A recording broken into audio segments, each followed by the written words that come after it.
If you get completely naked to take a shit, you've come to the right podcast. It's a scary world out there. I'm the delicious Nicolicious. This is, I'm one half of the Brohio podcast. And I'm the other half, Rob Dog. Hey, everybody. And I told you guys, it's scary out there, and we're the ones that are going to hold your hands into the darkness. You got lots of monsters, aliens, demons, old men farting in coffee cans, all kinds of wild, wild shit going on out there. But we got you covered. Yeah, it's a cruel world, man. I will say we're live on the Facebook stream. What I did not realize when I put the tripod on the table is it shakes when we shake. Oh, yeah. So it's going to be like a fucking earthquake. I'm constantly moving my legs, so yeah. So no, we're in Ohio. We're free of earthquakes. Don't worry about us too much. Where's it usually? Oh, it's usually sitting on your the tower, isn't it? I moved the. It's usually on a tripod back on the ground. Oh yeah, that's right. And I moved the tripod. I moved the tower. Gotcha. Yeah. So welcome to the Brohio podcast. We're super excited to have you guys here. We're two bros in a basement. Started from the bottom. Now we're here. We're fucking 4 years into this. Nothing's gonna slow us down. It was 4-year anniversary of the Michael Jackson episode. Can't believe it, man. You can go back and listen to it. It's called Neverland Ranch. Really good episode. It's kind of the one that laid the groundwork for the criminal investigation that went along with this podcast. Yeah, that was it pretty much laid the stones.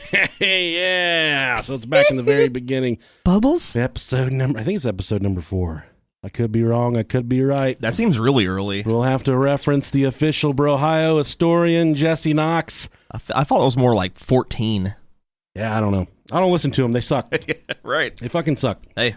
Speaking of sucking, welcome to the show, Hayden Moore. She's our first Patreon subscriber. She wrote and said, "Hey, I'm a big sucker." I said, "Congratulations. Good luck with that. Cool. You can go, if you are a man or a woman that's willing to suck, you will go far in life." So there you go. Get it, boy or girl. Suck away. Sucker. Oh, this one's fun. Oh, fuck me. I jerk to anime. Oh, okay. I see now. Yeah. It's spelled EYJURKTU. I jerk to anime. Okay, there you go. I'll let you take the next two. Okay, there we go. Is it Malika Ross? Yeah, something like that. And then Jerry R. Howell. Howl at the moon. I was letting the kids listen to Ozzy Osbourne this week. They said, "Who the fuck is this guy? Who's the guy that bit the head off the bat?" Yeah. I said, "It's Ozzy Osbourne. He's the one." They said, "Can we listen to him?" I said, "Sure." I played Crazy Train. They listened to it. They said, "It's okay." I played Dream. I'm just a dream. That's a good one. They liked that one. They said, "It's a good song, Dad." I said, "Stick with me, and I'll show you all the cool tunes." No More Tears was always my favorite. No More Tears. I love Ozzy Osbourne. Yeah. And Randy Rhoads was a phenomenal guitarist. Big time. He was a fucking trailblazer. Jeremy Cumberland, thank you for being so cumbersome and listening to the show peacefully and not causing a scene when you listen to it. Thank you, Jeremy Cumberland.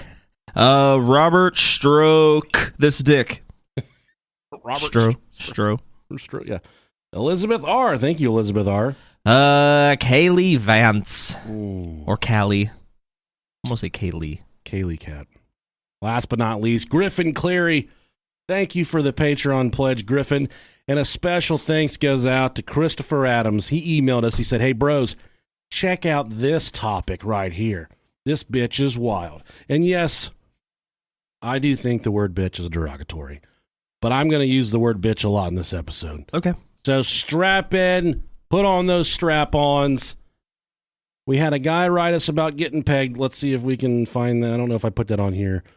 Oh, we're going to be live August 21st, Louisville, Ohio. We're going to put the link to the month away. Yeah. We're going to put the link to the live show in the episode description. So if you want to come, just buy tickets and show up, and you will come. If you know what I mean. Amen. One way or another. Yeah. You will come. You will come. If Rob and I show up, you'll come. I'll be there right in the nick of time because I'm actually officiating a wedding that day. Yeah. Making a beeline to Louisville from Dayton.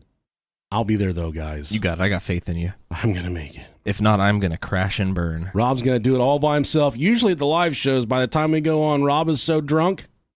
Yeah, It doesn't fucking matter what happens. No, yeah. And we're going to get a hotel afterwards. We are. and I'm not pulling out of my wife. I don't know if she knows it or not yet. I'm going to make intense. I'm going to mate with her. That's what I'm going to do. Hell yeah. I don't like to call it sex anymore because I'm fucking primal, Rob Dog. Sure. I'm going to mate with her. I'm going to howl. I'm going to spit and fart while I'm doing it, but it's going to be real good. The other day we were kind of like playful, not like, playing fucking wiffle ball in the yard, but yeah, in the bed, she was kind of on the bed like a sexy cat, and I'm just looking at her like, I'm going to get you. I'm going to get you. I'm going to get you. And I kind of like, went over top of her and I started kissing her and stuff. The kids are running around. I knew it wasn't going down. Mm-hmm. You just know. But, it's cool to be playful and just be affectionate sometimes. Sure, yeah. And then I took a step back because I hit my foot on something, but I knew I hit my foot on my Crocs. Jesus Christ. And I stepped back. She said, "What are you doing?" I said, "I'm putting my Crocs on for better traction." She said, "Get the fuck away from me." You got to put them on 4-wheel drive mode for that. That was the safe word. Crocs. That's what I needed to say for her to get out of there. She was bailing out. She's hitting the eject button when I said Crocs. I say cock, you say croc. Everybody listening. Yeah, that'll dry up the river right there. I put my Crocs on for better traction. It's about to get wet in here. It's so gross. She always knows it's about to go down when I get in the closet and I get down the slip and slide. Put my fucking Crocs on and start running up and down the house, down the hallway. Man, I'll fucking do it to it, if you know what I mean. Hey, man. We got some the Brohio Battlefield of Love. Oh, yeah. We really need you guys to send us some questions. We only had like 2 questions this week. So how am I supposed to populate the Brohio Battlefield of Love? You guys might not fucking like it. I don't know. Maybe you and I are the only 2 people that like it. Nonetheless, we're going to keep doing it. Yeah, I like it a lot. I like it. One says, "Dear Brohio, my boyfriend had a new idea." Wait, we're not doing it with music? Let me see if I can find some music. Yeah, we gotta do the music, man. You gotta set the ambiance.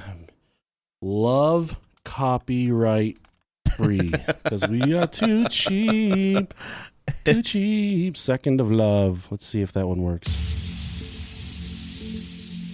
Hell yeah! What do you think of that? That sounds good. There we go. Oh, that's funky and fresh. Mm-hmm. Like it's gonna get a little EDM-y here in a minute, but it's all right. It's all good. Dear Brohio, my boyfriend had a new idea. He wanted to get pegged. He's a pirate. Jesus. Yeah, also music might be getting loud now. Let's pull that down a second. Pull that down. Oh shit! Beat's about to drop. Yeah. And the beat drop. There it is. Do other guys like this? So I went out and bought a strap-on for him. Well, later that week, we tried it. I think I broke him. He was crying while we were doing it. I mean, stop, you fucking jerk. That means you're doing it right. Oh, I kept asking him if he was okay. He said, "I think so. I think I turned my boyfriend into a wuss. What should I do? Okay. Thanks. Anita Johnson from Alabama. Also, give me a whole yeah." Okay, so first thing I will say is his butthole will return back to normal. Oh, yeah. Not that I know from experience, but you didn't break his butthole, you broke his ego. Yeah. You gotta fucking work up to that shit. You know, when you're walking through the porn store like me, you see that big rubber fist that can't even fit on the shelf. You can't just buy that thing on night one. You gotta work up to that shit. Yeah. You don't just start with the rubber fist. First, you gotta start with the rubber finger. Then you gotta work with the rubber semi-handshake. Then you just gotta keep on going up from there until you build all the way up to the rubber fist. My family's back home, so my dogs are barking. Oh, I didn't even hear him. Yeah, well, it's because we're down here in the Brohio studios. Yeah, multi-million-dollar facility that I've built here. None of the studs are straight, so if anybody ever moves in this house after me, they're not going to be able to hang a fucking picture. Good fucking luck. Yeah. Oh, yeah. man. Yeah, I mean, what should you do? I think he'll be okay. Let his butthole return back to its normal elasticity, and then try it again. I mean, you asked if he was okay, and he said, "I think so." That was so a Christian thing. He did not say no. So that means he did not hate it. So there you go. That's food for thought. Yeah. All right, you take this next one. Hi. You asked for safe words. My fiance and my safe word is either lasagna or squirrel. What about squirrel lasagna? Squirrel lasagna. But I haven't been able to use it, not because I didn't need to, but because there's something inherently wrong with coughing out the word squirrel while being choked and fucked. Sounds like you a fucking speech pathologist or something. Hey, please get a motherfucker anyway. Yeah. Thanks, dudes. Hannah. Okay, so first off, Okay. That's 2 requests for one. So all right. yeah. And no, I mean, I would go with a safer word like tit. Or just fuck. Yeah. Fuck. Like, oh, Yeah. is that? Yeah. Hey, And then that way you cock block yourself. So you gotta keep your safe word to 1 syllable.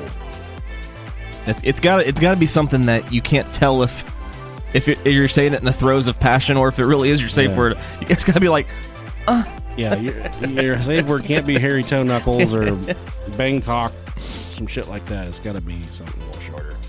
I know that from experience. Rip Van Winkle. Yeah. All right, here we go. It says, "Hi guys. First, I have to say how much I absolutely love you both." Well, thank you. We love you too. And this isn't the battlefield of love. This is just a I love you email. Okay, cool. We love you. My daughter got me hooked. The very first episode I listened to was Merle and Chursa. Chursa, I'll poop my pants. I'll shit myself. Good old Chursa. I literally died in my car. I was laughing, crying so hard. I had to pull over and was late for work. I played the story for my boss. I was gonna say to do it. I was gonna say you should have played the story for the boss. I have an hour commute each way. I canceled Sirius and became a patron. Oh, God bless you. That's awesome. Thank you. I love the intro music to the podcast and the Dark Vault. Awesome. I'm 55. This is the first fan mail I have ever written. Eat your heart out, Brett fucking Michaels. So, hey, you know, she lived through the 80s and she chose us, not somebody else. I know who made that intro music for both of those. I know. Little Ping. I don't want to. Little man right here. Yeah, old Rob Dog. Little daddy. He's in charge of all the musical operations. Besides this copyrighted music. Not copyrighted music.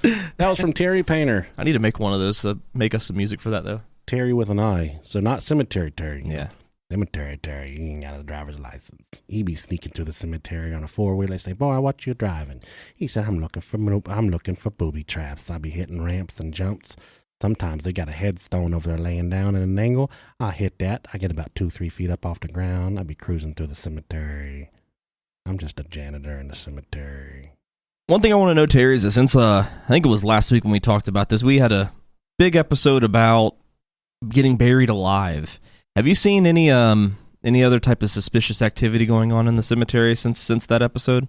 Hold on, we're being invaded. Oh, man. We got infiltrated right there. That's okay. My sister-in-law's in town. She wanted to come say hi. So there you go. There's a pussy on my leg. She's upset because Ace is in bad shape. He's in bad shape, but she hasn't seen him in about 5 years or so. Really? Yeah. Aww. But he's fighting. He's doing all right. You know, he's just gonna live out his days, and then I'm gonna be a sad boy for a few decades. I'll come and throw some back with you. Thank you. We'll do it. We'll pour out a 40 for him. Oh, and there was one more thing I want to talk about. Okay. Not to get unsad for a second. We had another Battlefield of Love submission, and we posed the question on the Brahio podcast, Butt Chuggers Anonymous, which is a Facebook group. We want you to join it. We want 5,000 people there. It said, need your help on this one, guys. Hello, Brahio. My wife and I have a passionate, active love life. The one thing that's lacking is the dirty talk. We've started talking dirtier to one another to try and spice things up a little bit. Okay. Over the weekend, while passionately making love, I asked her how I felt inside her, which we've all done before. How's my fucking wiener feel? How's my Peter? How you like my Peter? And she immediately told me how much bigger I was than my dad's dick. Please help. We haven't talked in 4 days. Love the show. Daddy Dicker in Texas. We haven't talked in 4 days. I think that's the part that makes it feel real to me. Is the person says, we haven't talked in 4 days. So I'm not even going to, it doesn't matter what we think. I asked the Brohio Nation what they thought. Okay, yeah, let's hear what they. Vincent Hernandez said, smash her mom. Sarah Smith said, take it as a compliment. You the alpha male now. Matt Doherty said, well, the only solution is pay your dad back. Now you have to fuck his wife. I think that might be his mom. That's his mom. Dave Daniels said, hey, have her say it again, but record it this time. Play the recording for your dad. Assert dominance. Run the family as the new daddy from now on. Profit. Prentice Barry says, find out how you feel inside your dad. Compare the two. That's a good one. Scott Barrett said, "Own that pride. Never. Now every son has a bigger dick than. Not every son has a bigger dick than his dad. Bring it up at holidays and get-togethers." That's true. Matt Taylor said, "The only logical course of action is to have anal sex with your dad and then tell your wife her balloon knot is tied way tighter than his. This is the only way." Yeah, that's a taste of your own medicine right there. This Tyler Dover Spike said, "Stand side by side with your papa and see if she's lying." Nick Dunnigan, "You fucked up by not immediately replying that she isn't as tight as her mother and making everyone sad. That would have ruined the fucking family right there." Yeah. Kyle Hill says, "Dad's dicks are always big." That's not true. Not true. Not true. So if you'd like to join the Brohio Podcast Butt Chuggers Anonymous, get on Facebook, look for Brohio Podcast Butt Chuggers Anonymous. The motherfucking password's Bill Wilkins. So don't hit me up and say, "What's password of the group? What's password? I don't even like your show," because I'm telling you the password is Bill Wilkins right now. I always feel bad sometimes for declining some people that are like, "I'm first, I haven't listened for that long." Like, "I'm sorry, decline." Yeah, you gotta have that password. You gotta earn it. Makes me feel bad, but you can always try for it again. Much like Elton John in that emergency room when he had those 2 gallons of cum pumped out of his stomach. Allegedly. You got to earn that. Or is Rod Stewart? I think it was Elton John. Yeah, it was both of them. But I don't think it's true. But either way. Rod Stewart's cum inside of Elton John. Easy one right That there. explains a lot. All right, guys. I think I can think of 15 or 20 places I would go to find a good woman. Sure. Where would you go? I know, and we talked about this before. You and I met our wives and settled down at very young ages. Yeah. We were at the bar drinking, not the bar, we were at the brewery the other day. Just you and I had a little mandate. Really good fucking pizza at Hairless Hair. Yes. Really Amazing. good beer. Yes. That place gets an A+ from. That's our official meeting spot. Yeah, they stepped their game up big fucking time. But you and I were talking. We said, we didn't really do our 20s, which isn't a bad thing. That just means when we're in our 40s, we're going to fucking pull our dicks out. That's what that means. Oh, yeah, it's going to be crazy. We didn't do the bars or the running around the clubbing and stuff. We were being dads and husbands. And you know what? Just building strong relationships with the people we love. Mm-hmm. So we didn't do the internet dating shit, the fucking running around trying to meet people. We didn't do any of that. And I don't even... everyone meets online these days. I don't even know where you go to meet somebody anymore. Christian Mingle. I would not date a woman from Christian Mingle. I don't think I would. Them girls are dirty. You think that? That just means they got a fucking stinky puss. When you say they're dirty, that's what it means. Doesn't mean anything else than that. That's what it means. You gotta wash it with holy water. Oh, man. How do you wash your pussy? Like, you fucking scrub. I know how I wash my dick and balls and my folds, but when you're washing a ham sandwich, how do you clean that thing? Do you have to, take a blob of shampoo and, stick it up in there and just kind of... I would assume you get your hands all soapy and then you just scrub that bitch. DJ Khaled, yeah. I mean, I'll be completely frank here. I'll be, keep it 100. I clean my dick like I'm jerking off. I get that bitch get a soapy and just fucking go to town, man. You got to make sure you get every fuck yeah, man. Every 1 inch of it clean. Yeah, that's how I used to clean my dad's dick. I'd just jack him off. There you go. He'd be like, well, hold on, hold stop. That don't feel very good. I'll clean your ass, son. That don't feel that good. I know the rhythm to the Alexander. I know what all the Alexander men like. I know the rhythm to unlock the magic temple. You know what I mean? Yeah. I know what I'm doing. But, for all you guys listening, send us an email, brohiopodcast@gmail.com. Let us know how you wash your vagina. We don't want to hear from the fucking women. I only want to hear from, like guys like us. So now, the subject of this episode is Dalia Dippolito. She was married to a man named Michael Dippolito, but there's a little bit of a backstory there. Okay. Michael Dippolito said, nah, I know where to find a good fucking woman. He didn't go to church. He didn't go to the supermarket. He didn't go to Christian's Mingle. He didn't go to Winder, behind her. He didn't go anywhere. He went to the fucking Yellow Pages, because this story takes us back to October 4th of 2009. Michael. The Yellow Pages? Yes. Holy shit. Well, I think it was the internet, like Craigslist or something. I was going to say, he didn't get it like someone's grandma or grandpa. Michael Dippolito, he was married at the time, and he was not married to Dalia Dippolito. Uh-oh. His wife was out of town. and he needed to get a little stinky winky, if you know what I'm saying. So on that Sunday evening, October 4th, 2009, in the affluent community of Boynton Beach, Florida. That's a fun word. Boynton, say that for me, Ron. Boynton. Yeah, that was really good, man. Thank you. Yeah. I try, man. Fucking lost all my juice. I do. No, you're supposed to get juicy with that. I can't. Okay. Michael decided that he was in need of a good woman, not his wife. And by a good woman, I mean he needed a fucking hooker, a prostitute, a working girl. Because hookers don't like to be called... I learned this in law enforcement. Sex workers. They don't like to be called hookers or prostitutes. They just like to say they're working. They're working girls. Working girls. Yeah.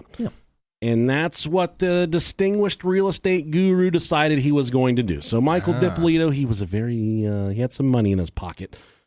And I use the word guru very loosely. He was 38 years old, and he was an ex-convict who served time in prison and was on probation for stock fraud. Here's the thing that I've noticed as I get older is that anybody technically that considers themselves a guru in anything, they're not a guru. They don't. I mean, they try to live the life. Well, but I mean, I will say this: the other day, the kids were digging through some stuff.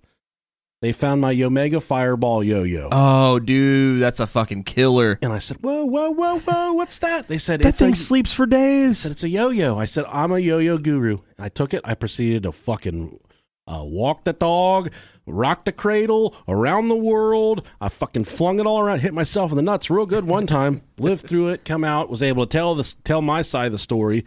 But Omega Fireball, or Firestorm, in mint condition, red, burgundy, it's beautiful. That's the one I had, man. It still sleeps. It's a keeper. Yeah, I'm surprised your parents loved you enough to get you that one. I think I might have had to steal it from the store. Well, we were at the checkout at Toys R Us. Yeah. And I had it in my hand. My dad said, "What are you doing with that?" I said, I had been wanting that yo-yo. Yeah. That's all I wanted to do. There was that phase in 6th and 7th grade, man, where it was like everybody had one. They came to our school and tried to sell them. They for did. Present. That was a supersonic something. That one that would just it would sleep and be like, yeah. Oh my God. Yeah, sound like a fucking motor. That yo-yo, that Omega was like $17. My dad got it for me. And to this day, a dad should be proud to see, I got my boy a toy. He's fucking 33. My dad, God love him for putting up with my shit for all these years. He got me that yo-yo and I still have it. Still play with it. I'm a good yo-yoer. I'm a guru. Hard to say it, but it is what it is.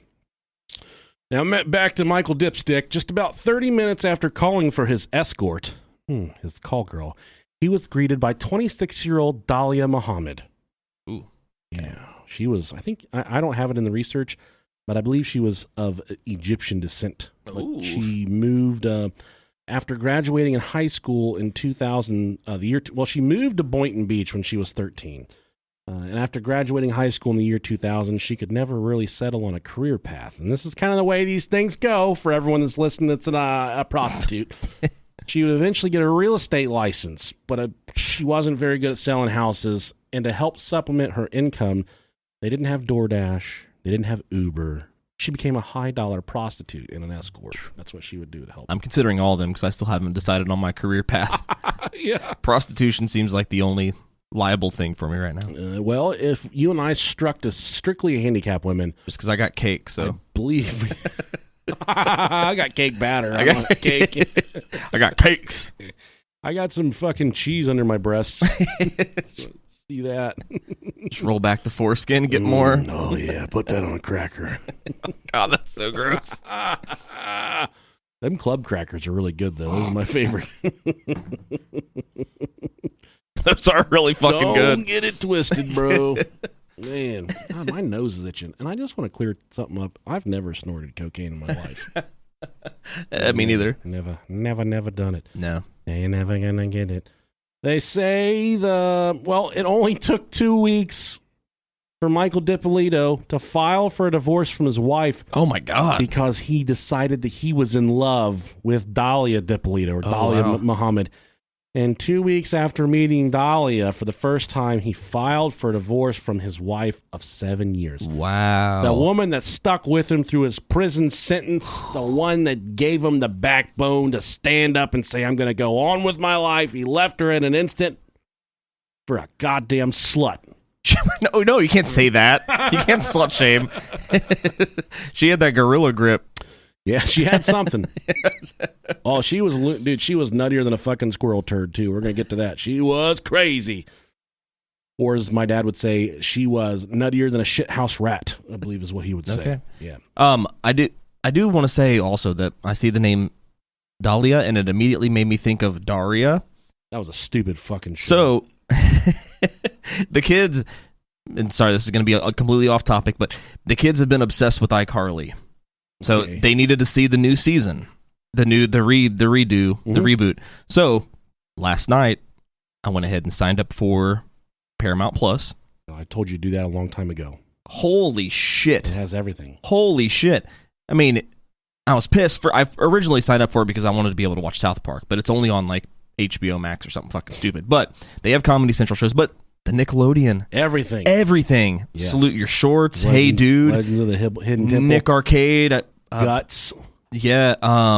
You can't do that on television. They don't have Pete and Pete though. They don't have Pete and Pete, but I'm good on Pete and Pete because I have the DVDs. Oh wow. So anywho, but yeah, everything you could think of if you were like a 90s kid, the best. Worth it. Just another subscription to throw on top of the other Why ones. not? It's 7-day free trial. Put your information in there, cancel it. Yeah. Fucking good times. Better yet, if you don't feel confident pulling the trigger, it's got Beavis and Butthead. Yeah. Fuck. Email us, brohiopodcast@gmail.com. We'll give you our login. Send us your card number, your CVV code on the back, and the expiration date, and we'll subscribe for you. We will then cancel it for you. You won't have to worry about it. I'm not going to do that, really. But send us your credit card numbers. Please. We desperately need that. Oh, yeah. Okay, anywho, I'm sorry. So 2 weeks is all it took for him to say, I love this prostitute. Who it is her fucking job to be, ooh puppy, make your balls knock together, like play the. You're supposed to be. She did that thing he liked that his wife wouldn't. God, she did the thing, and that's because she was getting paid to do the thing. That's very true. I don't like my butthole bit, but for a small price, you may bite my butthole. What about a soft nibble? I don't like teeth on my butthole. Okay. What about tongue? I do like having my butt licked. I've never had it done, but I know that I would like it. Think about the ecstasy, all of the feeling. I get so jealous of women. They get their butts licked all the time. Us men, we never get our butts licked. Man, I couldn't imagine. Not fair. I think if it ever came down to that situation where I don't think I would want to just sit like in the doggy style position. I think I'd want to be like in the child getting his diaper changed position, just to make it even more awkward and embarrassing. Oh my god! Just try to push my ankles behind my neck. So if I've already thought about this is how I would want it done. I'd want to get one of them shower seats and just kind of like lower my butt, and then I want the person to lay below me and do it. I'd want my butt licked in a shower seat. Them fucking raised toilet seats, you know what I'm talking about? It's like it's like a walker and a shitter all in one. Oh yeah, I know exactly what you're talking about. I'd call it bobbing for apples, bobbing for nuggets. Who wants to go bobbing for nugs?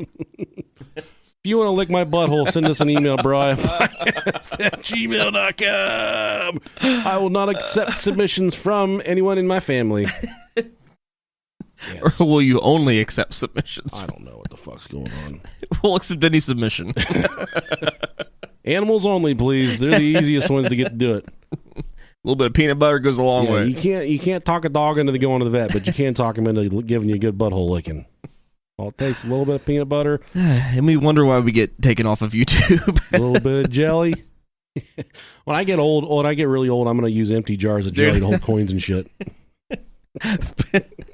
Jar of peanut butter, jar of jelly, and a tongue. That's the trifecta right there. It's the holy trifecta. You know, we can go to those Mexican food markets and you can get like a fucking cow tongue. I wonder how that would feel. You just do it yourself. You can buy a cow tongue in like a saran wrap package. Yeah. And you could just fucking, I think they can do like prosthetic tongues and stuff at Hustler Hollywood too. You could just get one there. You ever fucked a cantaloupe? Yeah. I heard that feels good. You know I'm allergic to cantaloupe. Is that how you found out? Yeah, no.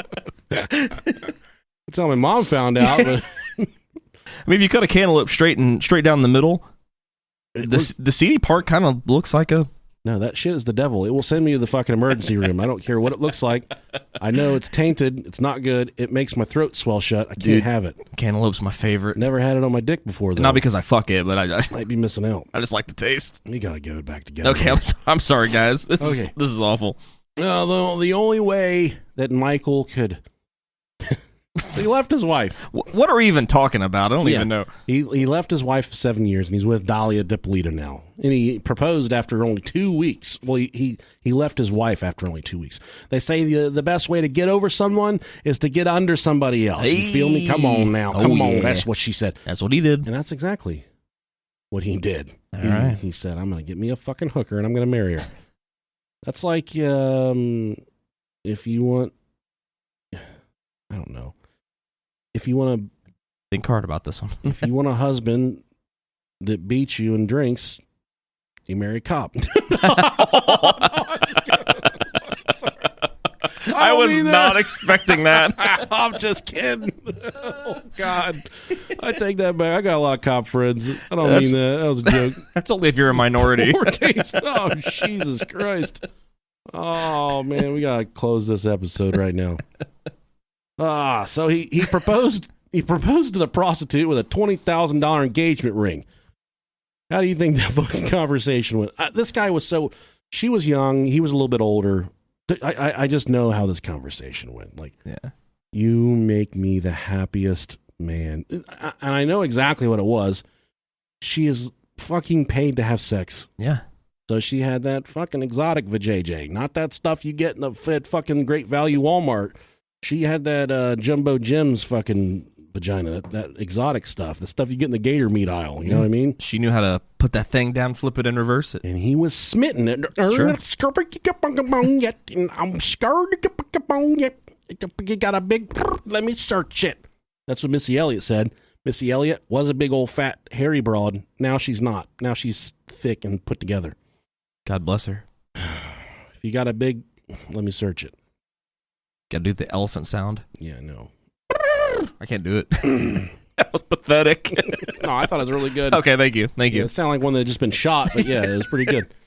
Now, outsiders that watched the marriage said that Dalia was all over Michael. So I know a lot of you are thinking, oh, she's a gold digger. She was not a gold digger. They said that she was all over. Our light just got turned on, which means we're about to get infiltrated again. But she said that the outsider said that she couldn't keep her hands off of Michael. They said there was a lot of PDA involved, a lot of public displays of infection. There was a lot of personal planning devices, a lot of PDA or public displays of affection. There you go. And there was so much of it that it made everybody uncomfortable. That's how much PDA was going on. It's a lot of PDA. PDA is a word I haven't heard since middle school. I know. It really... Yeah. Teachers would say no PDA. And I'd say, yeah, well, if I'm going to get an MBA when I grow up, I'm going to come back and buy this school and fire you. That's what the fuck's going to happen. You fucking hairy bitch. But as much as their love seemed strong, wet, hot, and nasty, some strange things started to happen between the two of them. What? Mostly geared towards Michael Dippolito. Like I said before, Michael was a recently convicted felon. He served 7 months for his crimes, and he would rather be on... And he was on probation for 28 fucking years. Holy shit. They said, you're never getting off probation. Wow. Around a month into their marriage, for the very first time, Michael's probation officer paid a very random visit to his home. The PO had never been to his house before, ever. Okay. His parole officer informed him there was an anonymous source reporting that Michael was dealing ecstasy and steroids out of his home. They had a search warrant in hand, and they're going to search the property. Luckily for Michael, they didn't discover any illegal contraband. There was no steroids in the house.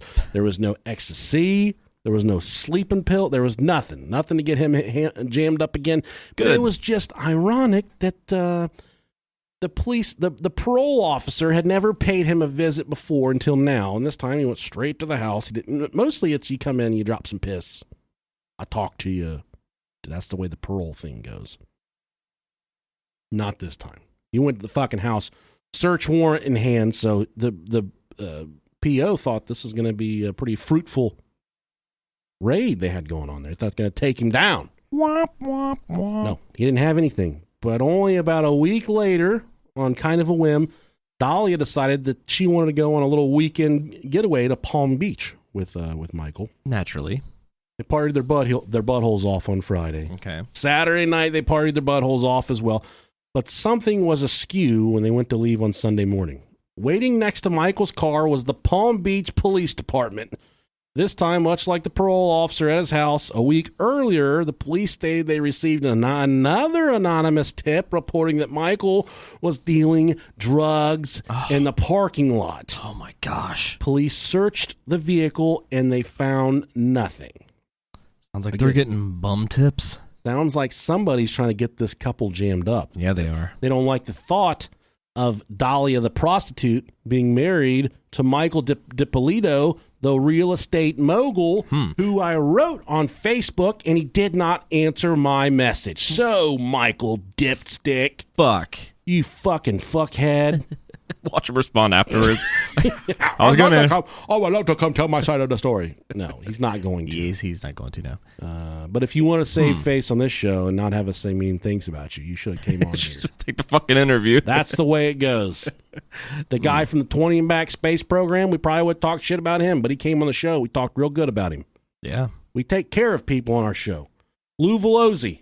Took real good care of that guy. He's famous now. He posted pictures on Instagram. He's doing TV show sets. He's getting big. All because he did an interview with us. With us. We sealed the deal for all that. And he's still calling me and texting me, asking me questions. We're pretty much best friends now.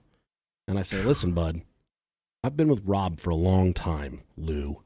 I can't just leave him. Yeah. And he said, well, I'm going to fucking kill you. So now that's where we're at in the relationship now. He's going to fucking kill me. Honestly, I wouldn't be mad if you... No, I would bring you in for that one. He's complete. That's completely understandable. Yeah, we'd fucking do some carb loading before we did it. We could definitely take him down. That is a gorgeous hunk of man. Yeah. Now, 2 weeks later, after the Palm Beach incident at the hotel, they went out to dinner. On their way back to the vehicle, they were stopped by the Fort Lauderdale police. Man, fucking Florida. This was a little more specific, this traffic stop, though. They went right to the cigarette case in his pocket and found a small baggie of white booger sugar, if you know what I'm talking about, cocaine. Yeah. Michael immediately became hysterical. He said, I have no idea where this cocaine came from. He was crying his eyes out. For whatever reason, the police bought his story. They said, you know what? Something about you tells us that you did not know about this cocaine in your pocket. No man's this big of a pussy with that. Partially, the police said that the oddly specific anonymous tip that, it's in his pocket, in the cigarette pack, the oddly specific tip, they were like, there's something weird. They also noticed how his wife, Dalia, remained completely emotionless throughout the entire process of the traffic stop and the entire investigation. So he's about to get jammed up, sent to prison for fucking cocaine.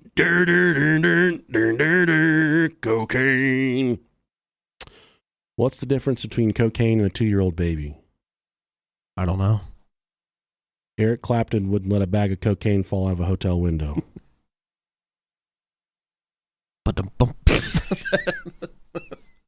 Did you know Eric Clapton's baby fell out of a window in a hotel and died? I didn't. Yeah, the baby died.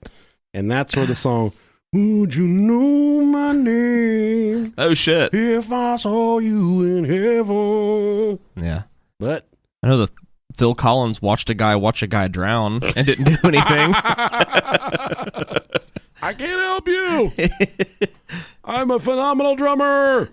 It was very fishy of the police that Dalia, that she didn't have any emotion towards what was going on. Fishy. After leaving the restaurant, on the way home, Michael realized that the only person that knew where they were going to eat and where the cigarettes would have been was Dalia. He didn't beat around the bush, and on the way home, he asked her flat out in the car if she was the one that had been making all the anonymous reports. This bitch started raging. Immediately, Dalia became psychotic and defensive. She got the car they were driving up to 190 miles. What fucking kind of car are they driving? It was definitely a Ford. Well, Ford truck, man. That's Holy all I shit. drive. My wife's first car was a Tempo. Okay. And it only had 90 on the dash. That's as fucking fast as it can go. Man. She got the car up to 190 miles an hour. Holy shit, that's fast. My wife was driving that fast, dude. I'd be like, in the arms of the angel. I know I'd be fucking about to die. Dude. That's some NASCAR shit. Yeah. I want to race, Daddy. The entire time she was screaming at Michael, she was disgusted that he would even think something like that could come from her. In an effort to not die, Michael claimed it was a mistake for assuming. Whoa. I didn't mean it. Come on, I'm thinking out loud here. Give me a fucking break. So he wanted her to think like, oh my God, just fucking relax. I don't really think you're crazy, psychotic fucking jerk. But he did think that. Man, is it really fucking hot in here? It is, man. Shit, Dick. I'm going to turn this up. All right. All righty. That's how we do. Got to fix the air conditioning. Getting a little muggy in here. I think that has nothing to do with the bourbon. No, it's definitely the bourbon. We'll figure it out. It's okay.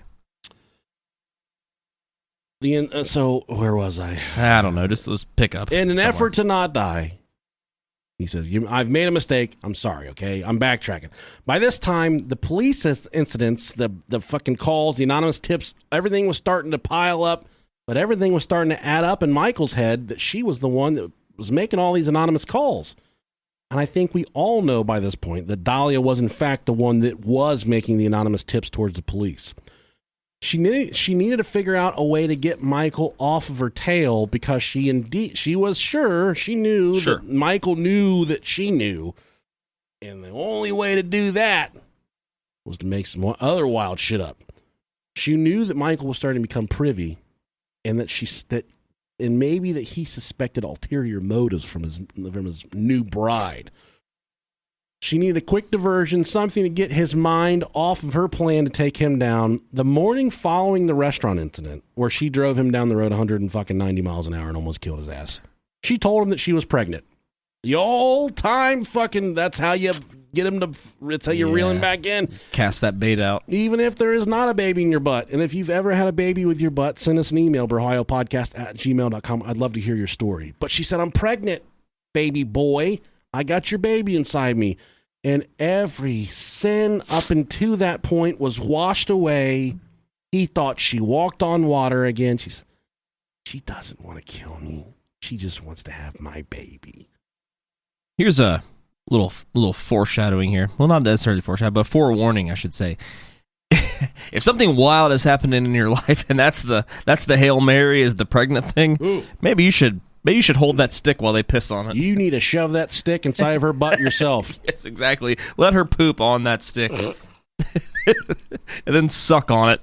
And if you could taste baby, if you taste baby powder. Lollipop, lollipop, lollipop. Ba-dum, dum, dum, dum. Yeah. If you taste the baby. If you taste the baby, that's how you know. Yeah, man, I thought she's pregnant, but I stuck the pregnancy test up her butt and it tastes like shit. So I think she's having a fucking butt baby. I think she's constipated. I think she's having a chocolate. She's having a chocolate bunny rabbit. So they immediately went and bought baby books and baby toys and baby clothes. They're just going to take on the fucking world with this baby. So sweet. There's one problem. Dalia was not pregnant. Oh, my God. You mean she would lie? Fucking bitch. She would lie. That same day that she told Michael that she was pregnant, she reached out to her ex-boyfriend, Michael Stanley. She had used Michael many times before. She just used him and abused him, used his money, and then would just fucking disappear from his life. She dumped him 3 times before this, but then she sent the text, and this is the exact text presented during testimony. Ooh. It says, BB, I miss you. I miss you so much. I want to fuck. Call me XOXO. Holy shit. Those are the true words of a fucking conniving, evil, maniacal prostitute right there. BB, me want some fuck. Maybe I miss you so much. I want to fuck. Call me XOXO. How can you ignore that text? And for poor Michael, he's probably love drunk, much like her husband was. Sure. He said, that's the best goddamn pussy I ever had. So he said, I'm going to call her. So little dick Mike Stanley was like, hell yeah. He called her. He said, what the fuck is good, girl? What's up, baby boo? But once they got on the phone, there was a catch. She wanted Mike Stanley to call her current husband, Michael Dippolito, and tell him that he was an attorney. And then tell him that he could get off parole early, 8 years early off parole. Right. Tell him that he was an attorney and he could get off parole early if he just signed his assets over to Dalia. Oh. Which makes no sense at all, because why would... yeah. Out of the blue, just for no fucking reason, Michael Dippolito gets this phone call from a fake cat attorney. Like, what does giving all your belongings have to do with the laws are concerned? You know what I mean? The biggest deal you're ever getting. Literally nothing. They're doing this for one day only. Exactly. You can be free of parole, off 28 days early, 28 years early. I'm here to save you. I'm not the Redeemer. I'm Christ himself. I will save you from your sins. I will eliminate all of your problems. All you have to do is sign everything over to that stupid bitch Dalia. Just, that just sounds fishy. But no, she's pregnant, so she's having your baby. Just sign it over. It doesn't matter. Just sign it over. Just do what you gotta do. Hey, so there's this loophole in the law that if We found a poop hole. yeah, we found a loophole in the poop hole. And if you just sign over all your belongings, I could get your ass off parole. Everything. No probation, buddy. There's a catch, though. You gotta sign over that Looney Tune bitch wife you got there. You know that car that can do 200 miles an hour? It's gonna be hers now. And every guy in the entire world, I don't care how good, if the goddamn vagina tasted like fucking Tootsie Rolls, I don't care what, that would be kind of nasty, I think. I don't know if I would like that. That'd be like an asshole. If the vagina tasted like instant pudding that had been chilled Peaches overnight. and cream. You know what I mean? If it tasted like that, if it tasted like fruit by the foot, I don't care if it tastes like... I don't care if the pussy tastes like feet. Every man is going to be like, no, fuck you. That's no. And he had built his wealth. He had gone to prison. He got out. He became a real estate. Yeah. He had a lot of money. That's hard to He do. had a fucking car that could go 190 miles an hour. At least. I had a probably a tempo or better, like you said, something fast, something like a rocket, something really fast. Tempo's not fast at all. Dude, it's something would have hit me. I know that. There you go. It's big. We know nothing about cars. Not at all. I know Joe Dirt wanted to hit me. Yeah, I know Joe Diffie said that. He prop him up beside the jukebox. Yeah. The cargo light gives off a romantic glow. He fucking did this shit, Rob. Michael Dippolito signed over his house and his assets to his new wife. No. Yes, he did. Oh, my fucking they God. went right down to the title company and filed all the paperwork to transfer his assets, most specifically his home, his house, and put it in Dalia's name. As soon as she reached out to former boyfriend Mike Stanley, she abruptly stopped talking to him after he became a fake attorney. No. She told him, here's what I need from you. He did it, and then she left him alone. Oh, my God. This is like those Nigerian prince scams. I need you to cash this check for $2,500. Now she has she has the assets. She has the house. She has her husband's home. She has her husband's back up against the wall at this point, and he doesn't even know it. He's just thinking how sweet that vagina is. Mm-hmm. She has two options left at this point, because ultimately, yes, she wanted the house. Mm-hmm. Yes, she wanted his assets. Sure. But she didn't want to be with him anymore. So she had two options: a messy divorce where he would probably fight for his assets. Sure. Or since the assets were already in her name, she could hire a fucking hitman, a murder for hire plot to kill her husband. And you know, after listening to this show for many, many years, if all it was a messy divorce, the divorce option, and the show stopped here, we wouldn't be Have a good talking night. about it. Yeah, and I mean, you got to think about it. Obviously, if it goes to the divorce option, he's going to do all he can to prove that some shisty shit happened for him to sign everything over, and it's going to come to light. He'd be like, I talked to He told me to get me off parole. Talk to attorney Rick Rainbow on the phone. Ravishing Rick Rainbow. Rick Rainbow called me. Why is that a wrestler's name? Ravishing Rick Rainbow. Ravishing Rick Rude was the That's it. Okay, that's Rick Rude. He was the dude like fucking Yeah, shake his yeah. crotch. Yeah, he was a hot box. I said dude. Ravishing Rick, and I was like, wait, that's a fucking wrestler's name. I'm attorney Rick Rainbow. Thanks for answering my call. Rick Rude. Holy shit. He's dead, like all the other ones. R.I.P. And so, you know, there was no divorce. There was a murder for hire plot. Okay. Not long after ghosting her former boyfriend, Mike Stanley, the make-believe attorney, she turned to another ex-boyfriend, Mohammed Shahadi. And they were on a fucking whirlwind sexcapade whenever they were together. They didn't really have a relationship. They just fucked all the time. He owned a deli or a 7-Eleven, and he would just ravish her. And they had a fuck for Slurpees. They had a very that's what they called it. He would suck on her butt. It was a Slurpee. Slurpee. Called it chocolate. You just pour them down her ass crack and drink them out. And that they just had a really sexually charged relationship. Good stuff. Real good stuff. Kind of like you and I. Sure. Don't have anything in common except for sex. No commitment. Just no commitment. So she reaches out to another ex-boyfriend, Mohammed Shahadi. She explained to Mohammed that she needed her current husband murdered. Okay. He said, "Ooh, papi."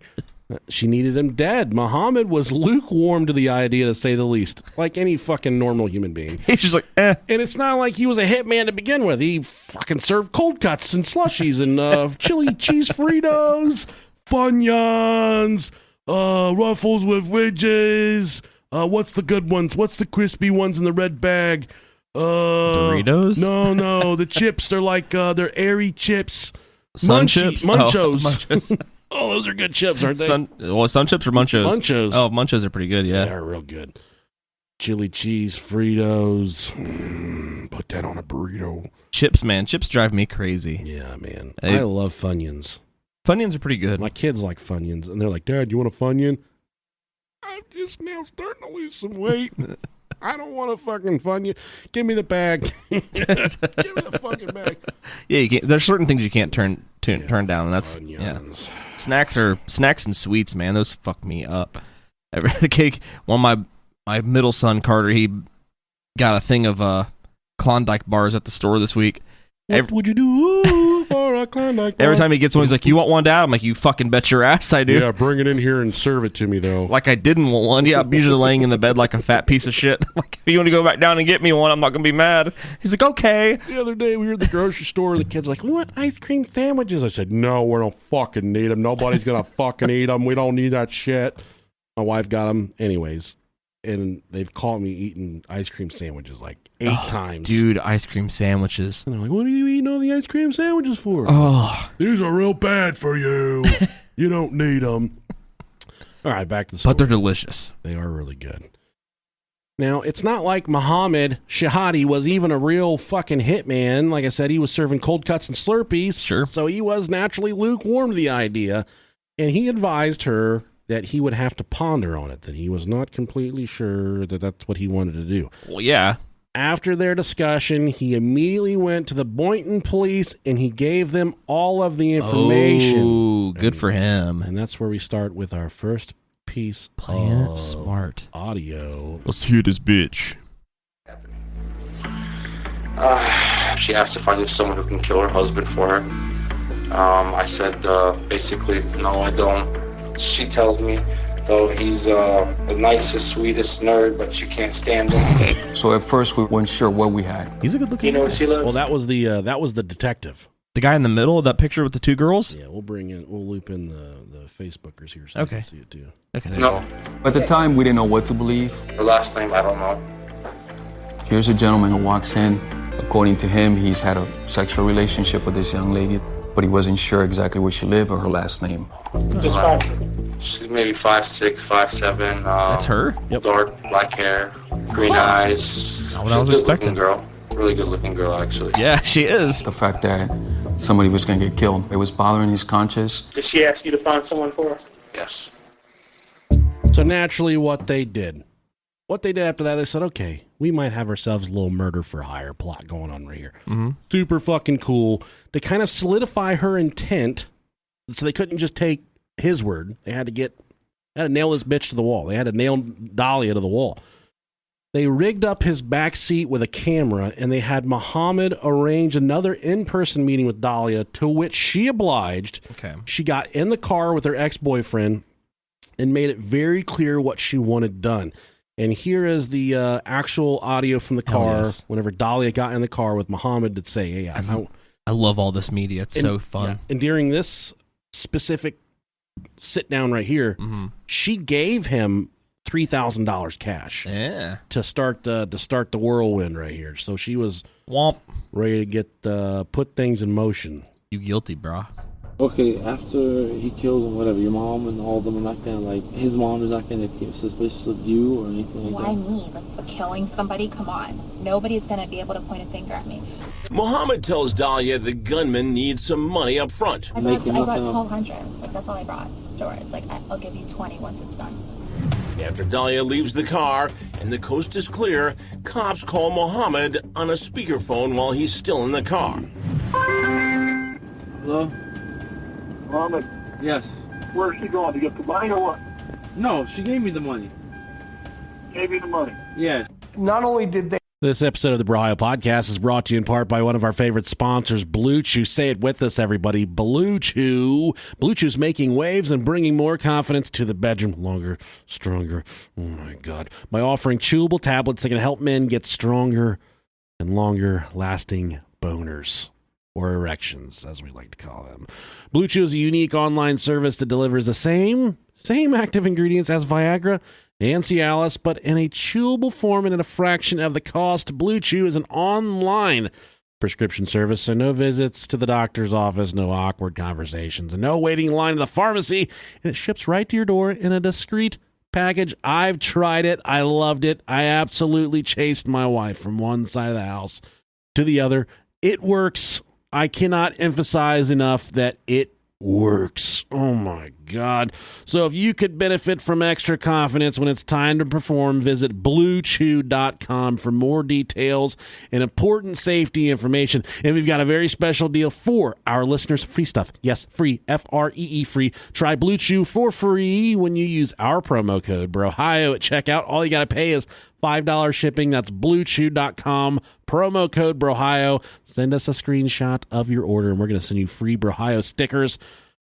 You're going to get your first month free for only $5 shipping. And we thank BLUECHEW for sponsoring the BROHIO podcast. Again, BLUECHEW.com, promo code BROHIO. Guys, it is time to get the help that you need and you deserve. I know there are a lot of things that are uncomfortable to talk about, but we've got a very special service for you and a very special sponsor. Our friends at BetterHelp are here to help you today.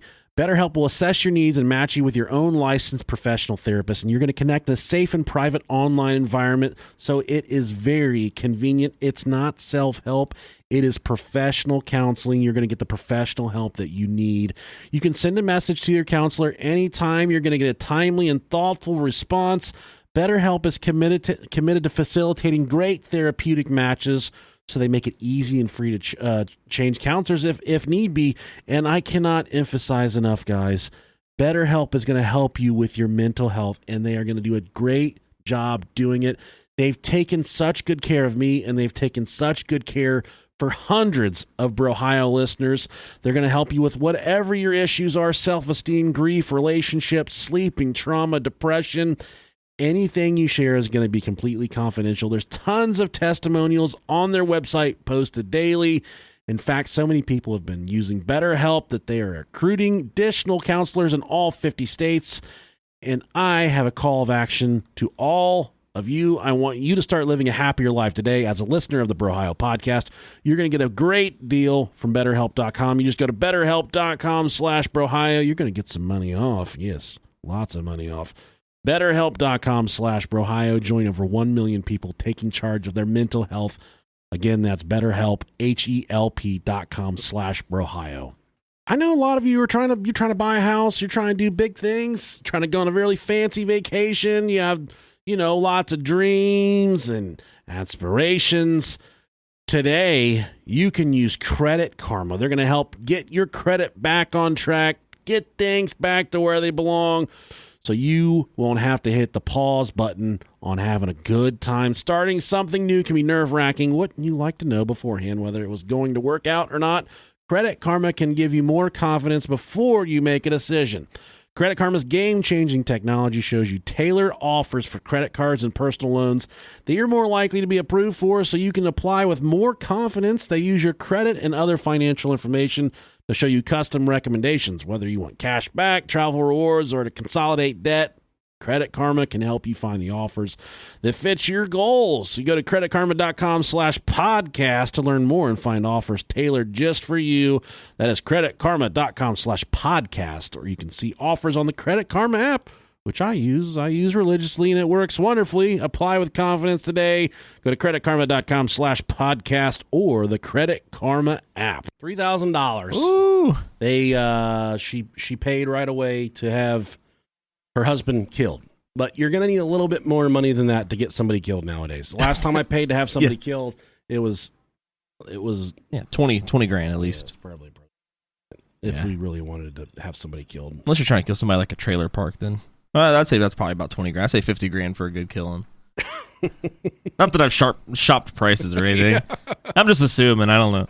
And as you heard, she gave $3,000 to her ex-boyfriend, Mohammed. I don't remember his name. Police would then enlist the help of an undercover narcotics agent, not Lou Velosi, and he would be the actual hitman. Hell yeah! Oh yeah. So this dude was a big, scary Nigerian-looking guy. He looked like a fucking killer, man. Like a killer? He looked like a cold-blooded killer. Good deal. She would then meet with the hitman that her ex-boyfriend set her up with. And, oh my God, I can't believe I fucking did this. I have the link here, and I didn't link it. Oh my fucking gosh. Yeah. Let's find it. Yep, let's find it. Hold on. Let's pause this real quick. All right, we found it. When she hops in the car with the hitman, she looks right in the back seat and looks right into the fucking hidden camera. Here. Let's put that bad boy up on the... So yeah, make sure Facebook can see it. So they can see that she's looking right into the camera right here. So let's go ahead and play this on you. Holy shit. And shout out to JCS Criminal Psychology on YouTube. They're the ones that provided the content here. They're awesome. They don't have a copyright of the fucking... Yeah, you can't. But his voice is going to be in here, which I'm going to have to go back and edit out for the podcast version. Okay. But we will not be profiting off of the Facebook version of Good the deal. video. First moment, Dalia looked directly into the hidden camera. I know I got a picture. I looked at a picture of the house or whatever. How soon can we get everything going? Well, it's up to you. Because I mean, I made it sound like this week, but like my understanding of everything was that like, you know, I was going to give you what I gave you, and then that was everything. So, right here, what she's trying to do is she gave the $3,000. She already paid the $3,000, and she's trying to con him out of the deal by only paying $3,000. Little does she know that she's actually sitting in the car with an undercover police agent, and that he's conducting an investigation. So she thinks that just by paying the $3,000, it's enough to get the deal done. Until after the fact. And then after the fact, I guess you were going to come and, like, find me or whatever. I mean, I'm good for it. Like, it's not like I don't have it or anything. I mean, I know not to fuck around with you. You know certain things, whatever. Like, you know what I mean? Like, you obviously know where I'm at. The thing about self-destruction is that it happens sequence when a far left... I understand, but I got to do my homework, you know? Right. I got to, know exactly where the place is and how to get out of there, how to get in and out, you understand, what the neighbors want. I got to call the cops, report a shooting to see how fast they get to that location. There's a lot of stuff I got to do. That's going to cost me a lot of money.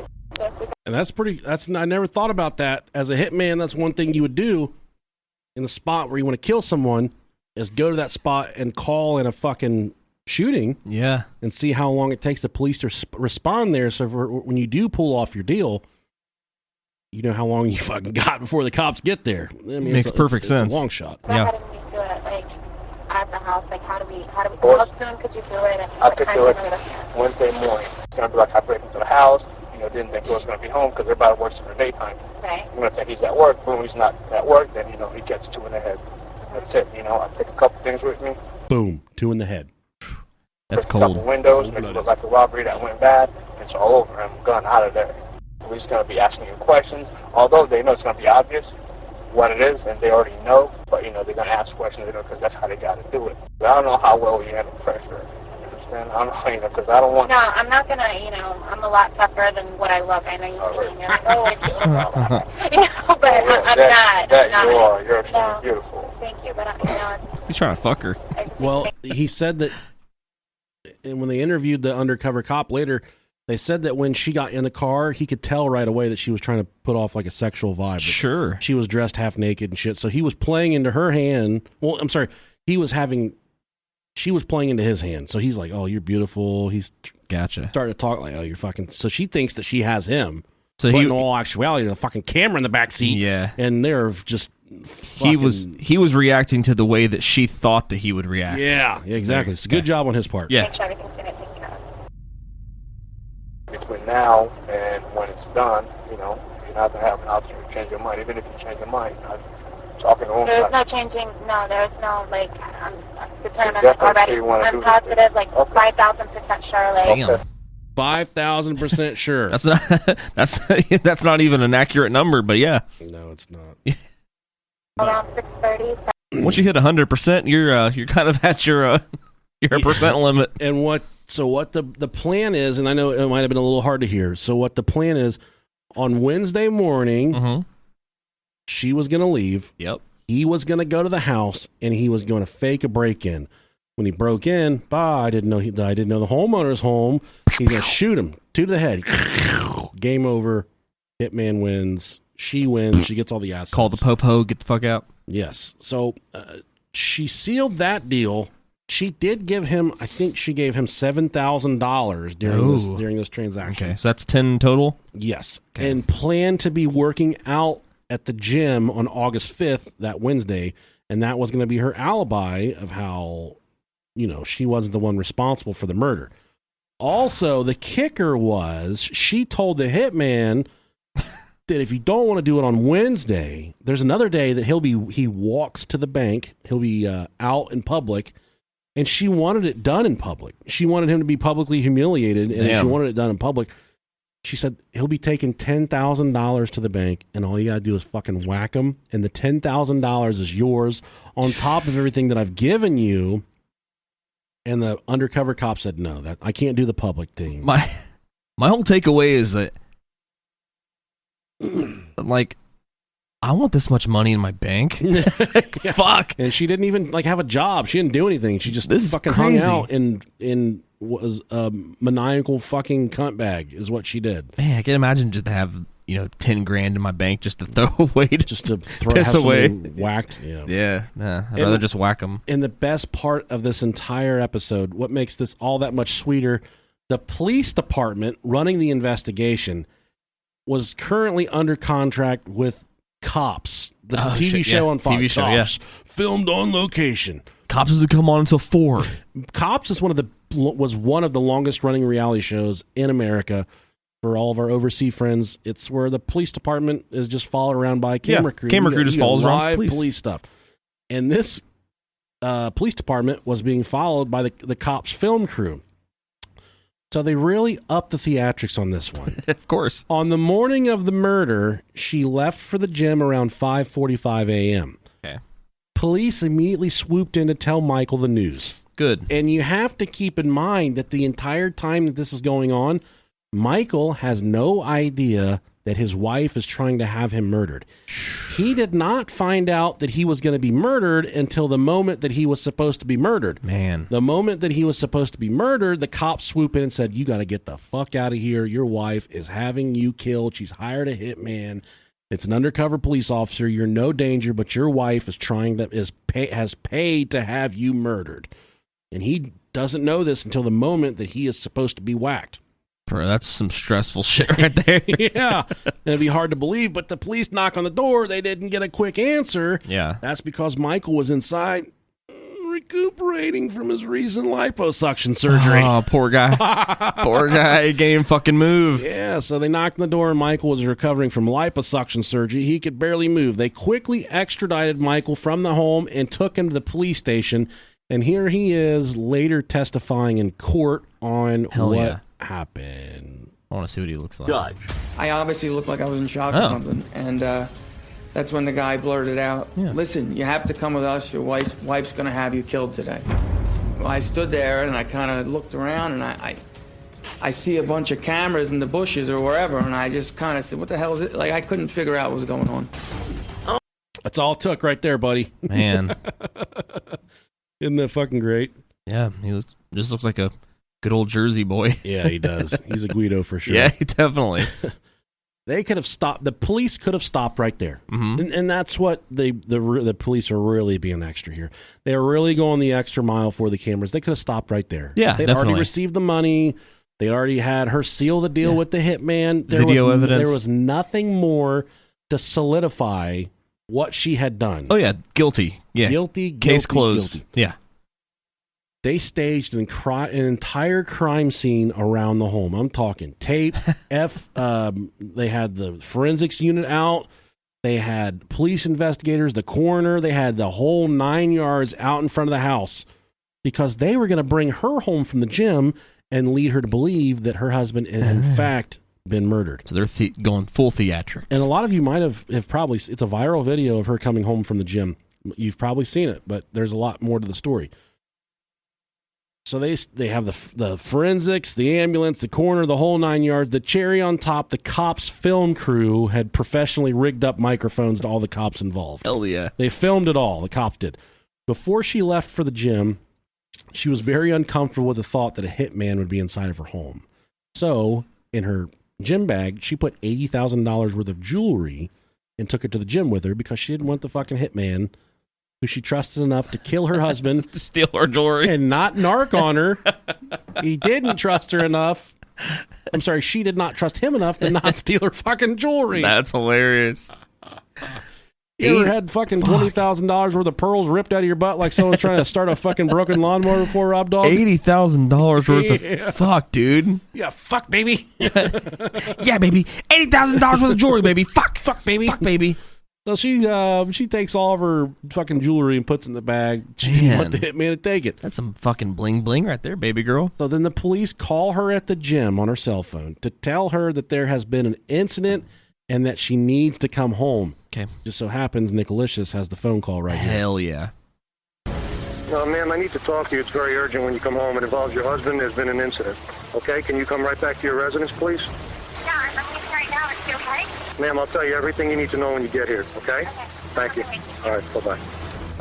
Hook, line, sinker right there, Okay. bud. They tell her that she needs to fucking come home from the gym. There's been an incident with her husband, and she already knows what's happened. She already knows because she planned it all. She paid for it, but she doesn't know that the police are on to her and that everything is a fucking goddamn hoax, that her husband's not dead.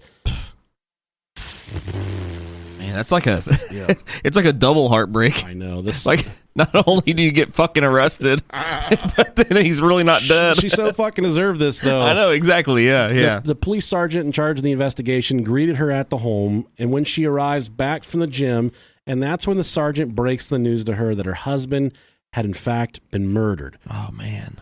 This bitch could have won a fucking Oscar for Hell yeah. how she looked like LeBron James. I'm excited. Getting a foul. Get a foul. Yeah. Flopping on the ground. And right now, this is the viral video that we've all seen and heard before, I think. But so let's, for a second, she's at the gym. She knows that she's paid to have her husband murdered. She gets the call at the gym from the police sergeant. He says, come home. There's been an incident. So the entire time coming home from the gym, she has to think about how she's going to react when she finds out that her husband has in fact been murdered inside their home.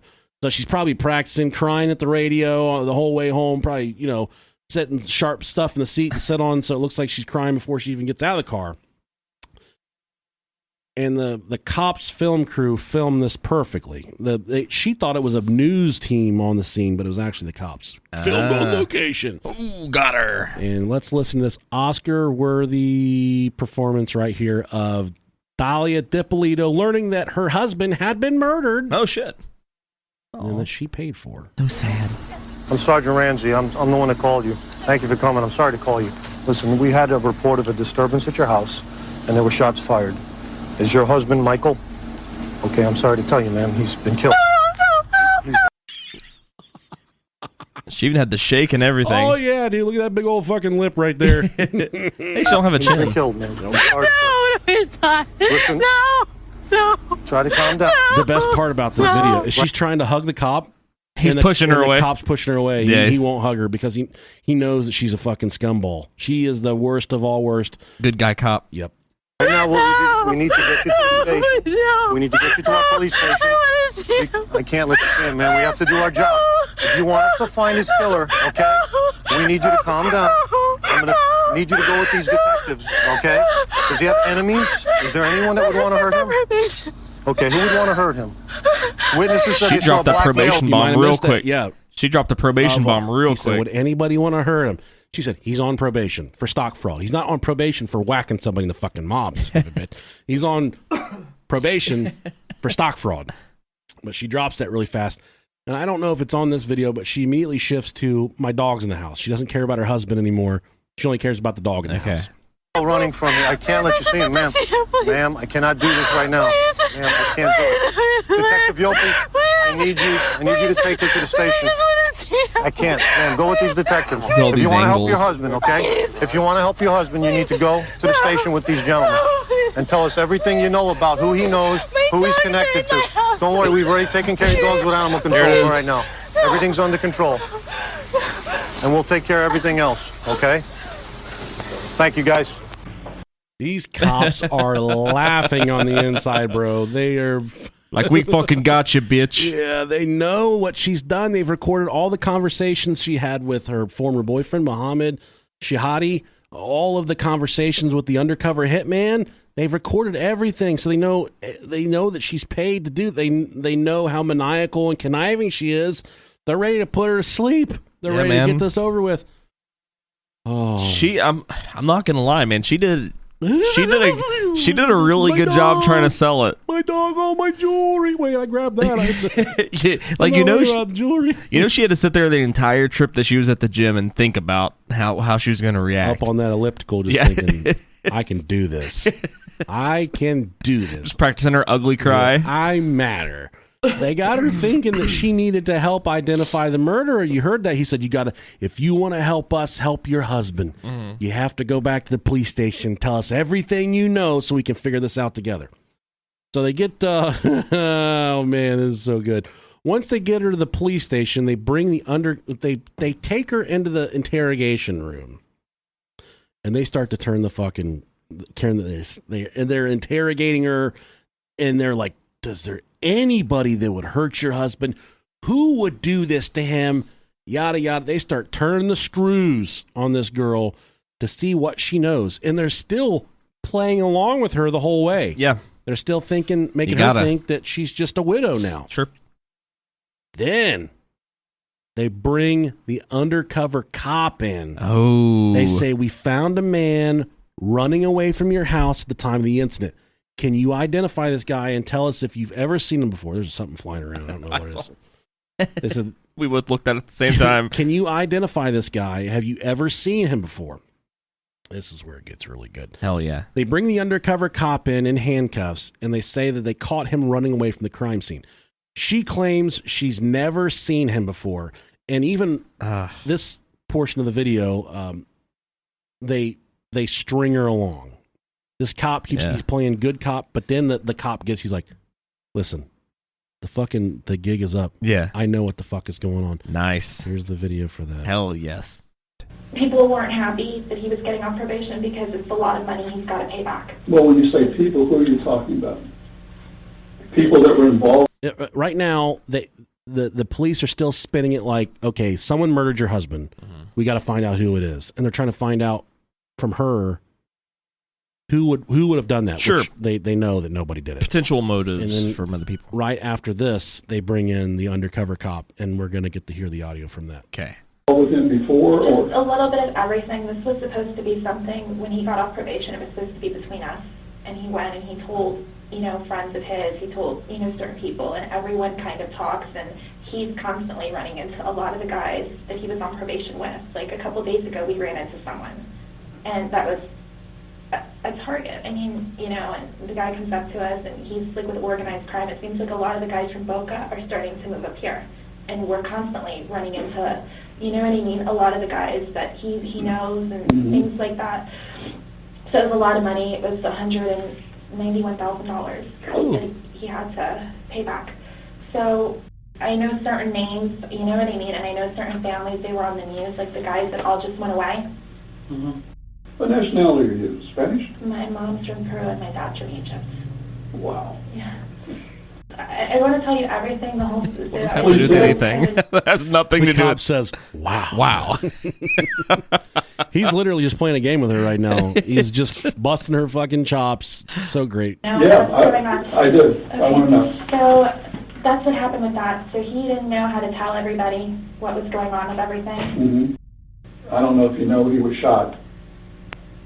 He was shot twice. And I want you to know all this. Do you know this? Did they tell you out there? Not exactly. I mean, they told me he was shot. When I was at the gym, I got a phone call. I didn't hear my phone ring, and I called back, and they told me just to please come, that something happened at my house. Yeah. He was, evidently, your husband answered the door, and they took him back upstairs. And in your We bedroom... have cameras, though. Why would he answer the door?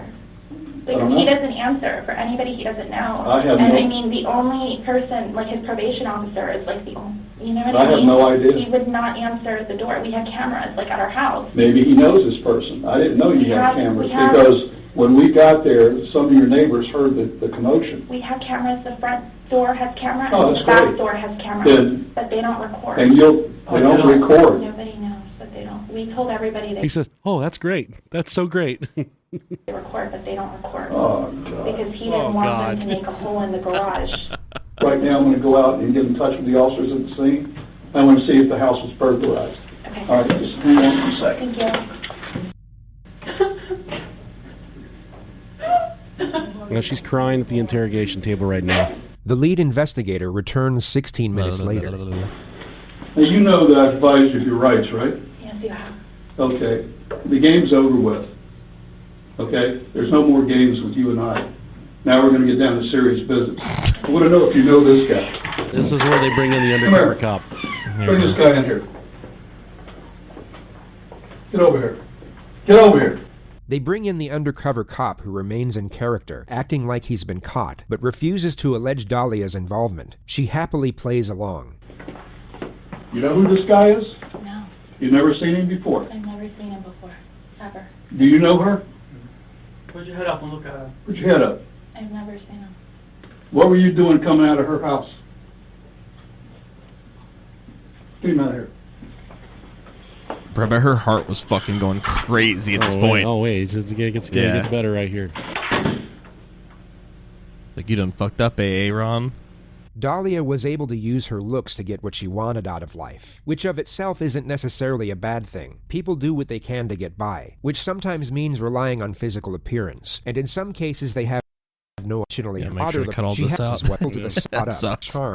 You're going to jail today. Oh, for shit. solicitation of murder. You're under arrest. That's an undercover police officer. Womp, womp, womp. Recorded everything that you did. You're going to jail for solicitation of first-degree murder of your husband. I didn't do anything. Did you hear what I just told you? I heard what you said, but I didn't do Everything, anything. listen to me.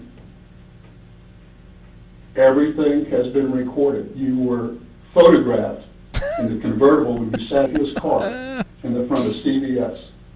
What do you want to do? What do you want to do here? I didn't do Dalia? anything. Listen to I me. didn't do anything. You're going to jail. Tell me you didn't do anything. Don't tell me you didn't do anything. You're going to jail today. As soon as I'm done, they're going to come in here and handcuff you and take you to the Palm Beach County Jail, book you for solicitation of first-degree murder on your husband. Your husband is well and alive. Thank God. Oh, yeah, thank God. Yo, okay. Thank God. Okay. Oh, fuck you, bitch. God damn. No, he doesn't want to see you. He doesn't want to see you. You better quit playing. Yeah. Why would he want to see you? At this point, she just keeps begging and pleading to see her husband. He's just like, bitch, can I get my shit back now? Yeah. And she... So they nail her to the wall at this point. Yeah, good deal. He says, that was an undercover cop.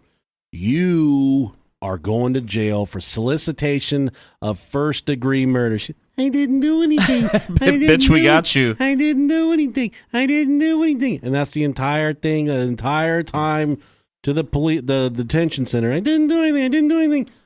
And then she even calls it. Well, I'll get there. But then she sees a fucking zombie. They bring her husband into the doorway. And she says, come here and see me.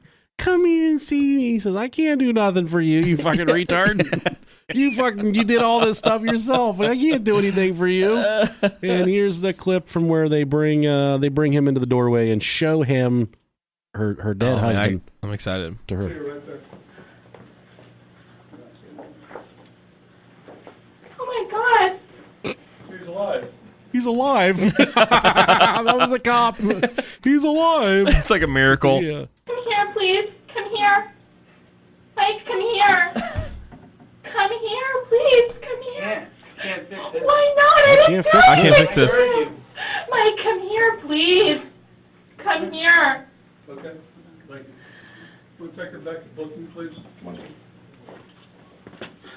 So at this point, they escort her out of the interrogation room. She doesn't get Mike does not come here. He does not fall for her trap once again. He stays well away from her at this point. And this scene right here, the part where she sees a zombie, it reminded me of one of my favorite movies of all time. And I want to play that for you real quick. You're alive! Oh my God! I'm alive! No wonder why we get taken off of YouTube. You were dead! I saw you! You died! I was faking. I used ninja focus to slow my heart rate down. What are you doing? I'm burying you. I'm alive! Man, I'm alive! You're waking the neighbors! No. Shut up! No! Now I'm gonna play your drum set. Close your eyes. Let the dirt just shower. Zombie! Let the dirt just shower over Your you. fault. Here it comes. This is what it reminds me of right here. Sleep good tonight.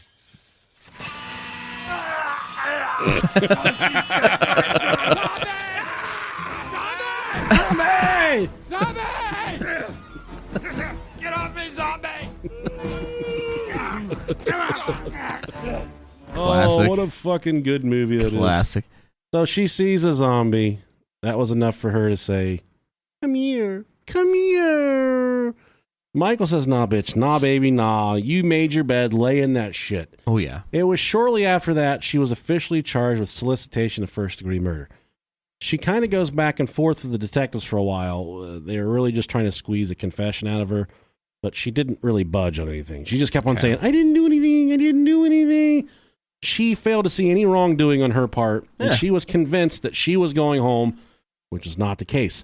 She kept asking the detectives to make a phone call during her interrogation. They brought her back into the room after they took her out just then.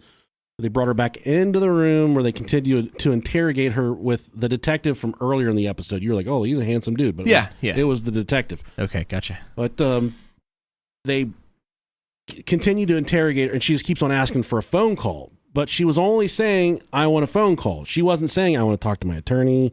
I need to call my attorney. So that's, if you're ever in that position, say, I need to call my fucking attorney. And they have to let you call your attorney. Yeah, they have to. But she kept on saying, I want to make a phone call. I need to make a phone call. I want to make a phone call.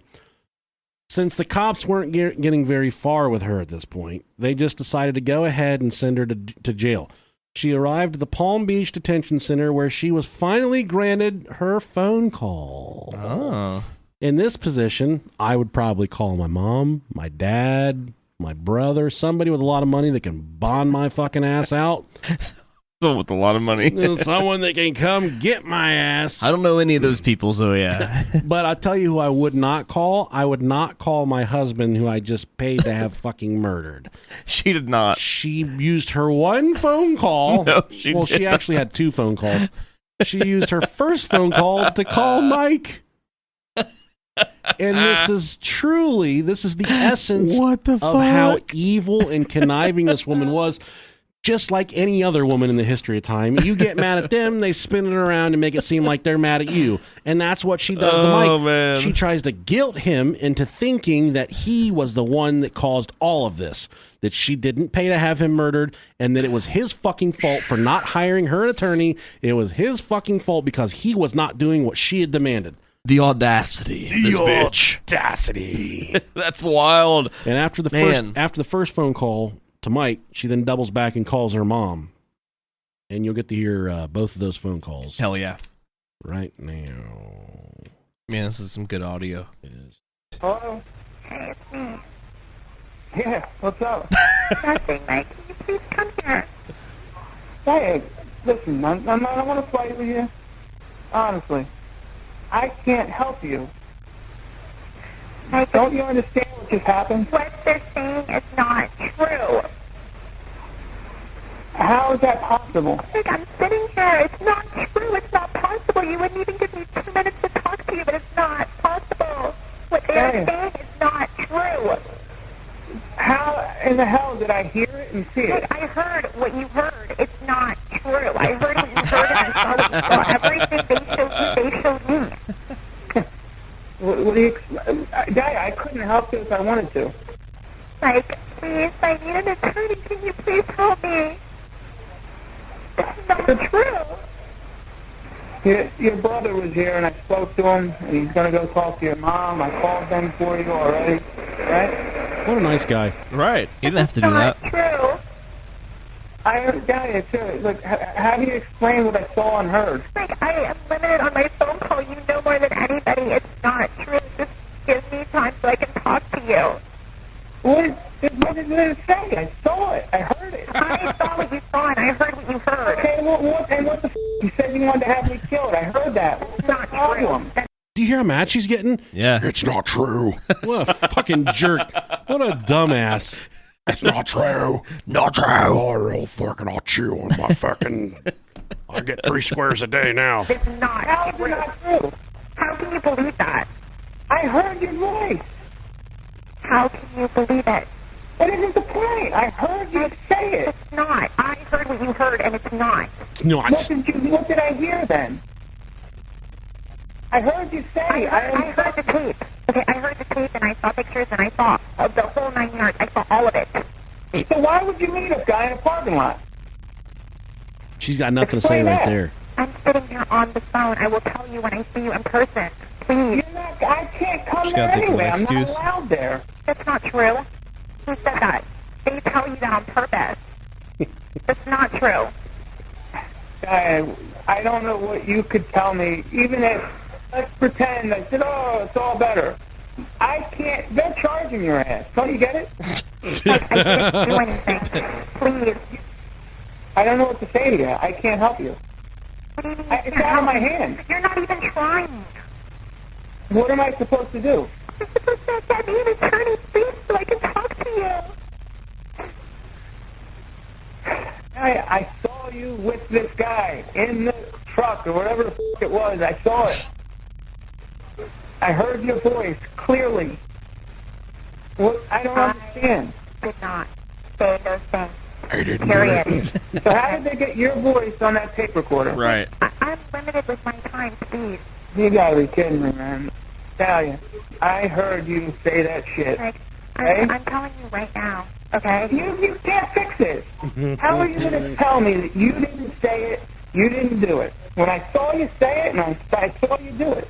Do you have any idea how I was when they told me what supposedly happened to you, how I got and how I was and how everything? That don't mean shit. No, it doesn't. That don't mean In person shit. So I can talk to you? No. No. Die, bitch. Why? Why the f*** should I? Because you know me. I never, ever, ever, ever, ever in my wildest dreams ever want that for you, ever. Well, you said it, Dalia. You No, hired I a did guy. not. No, I did not say anything. I didn't Period. do I it. didn't say anything.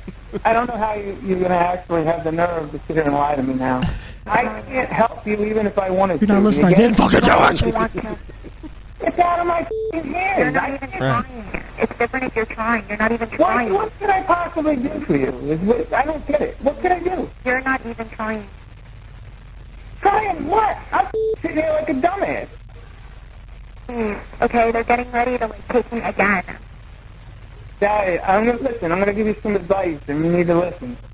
You're going to be lying around in there for a little while, a couple days. You need to just try and relax and just go with it. And keep to yourself and don't say a lot. around in there for a little while, a couple days. I answered my door. I'm You back. need to just try and relax and just go with it.